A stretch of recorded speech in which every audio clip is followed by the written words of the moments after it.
சிறப்பு ஆசிரியர் தகுதி தேர்வில் வெற்றி பெற்றவர்களை பணியமர்த்த கோரி நீதிமன்றத்தை நாடப்போவதாக சென்னையில் உண்ணாவிரதம் மேற்கொண்டுள்ள பார்வையற்ற பட்டதாரிகள் தெரிவித்துள்ளனர்.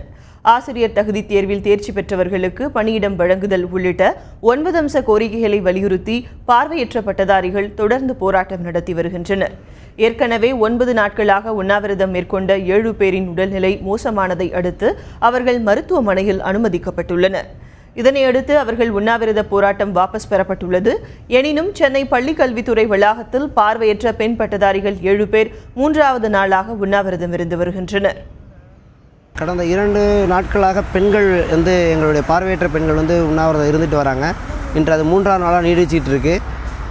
இதனால் எங்களுடைய வழக்குகள், எங்களுடைய வேலைவாய்ப்பு தொடர்பான வழக்குகள் நீதிமன்றங்களில் இருப்பதனால் மேலும் வழக்கு தொடுக்காமல் நீதிபதியிடமே சென்று எங்களுடைய கோரிக்கைகளை முன்வைத்து நியாயம் கேட்க போகிறோம் சார். இதனிடையே பார்வையற்ற மாற்றுத்திறனாளிகளுக்கு ஆதரவாக பிற மாற்றுத்திறனாளிகளும் சென்னை டிபிஐ வளாகத்தில் உண்ணாவிரத போராட்டத்தில் ஈடுபட்டுள்ளனர். தங்களது கோரிக்கைகளை நிறைவேற்ற அரசு அதிகாரிகள் மறுத்து வருவதால் மாநிலம் தழுவிய போராட்டத்தில் ஈடுபட உள்ளதாக அரசுக்கு அவர்கள் எச்சரிக்கை விடுத்துள்ளனர்.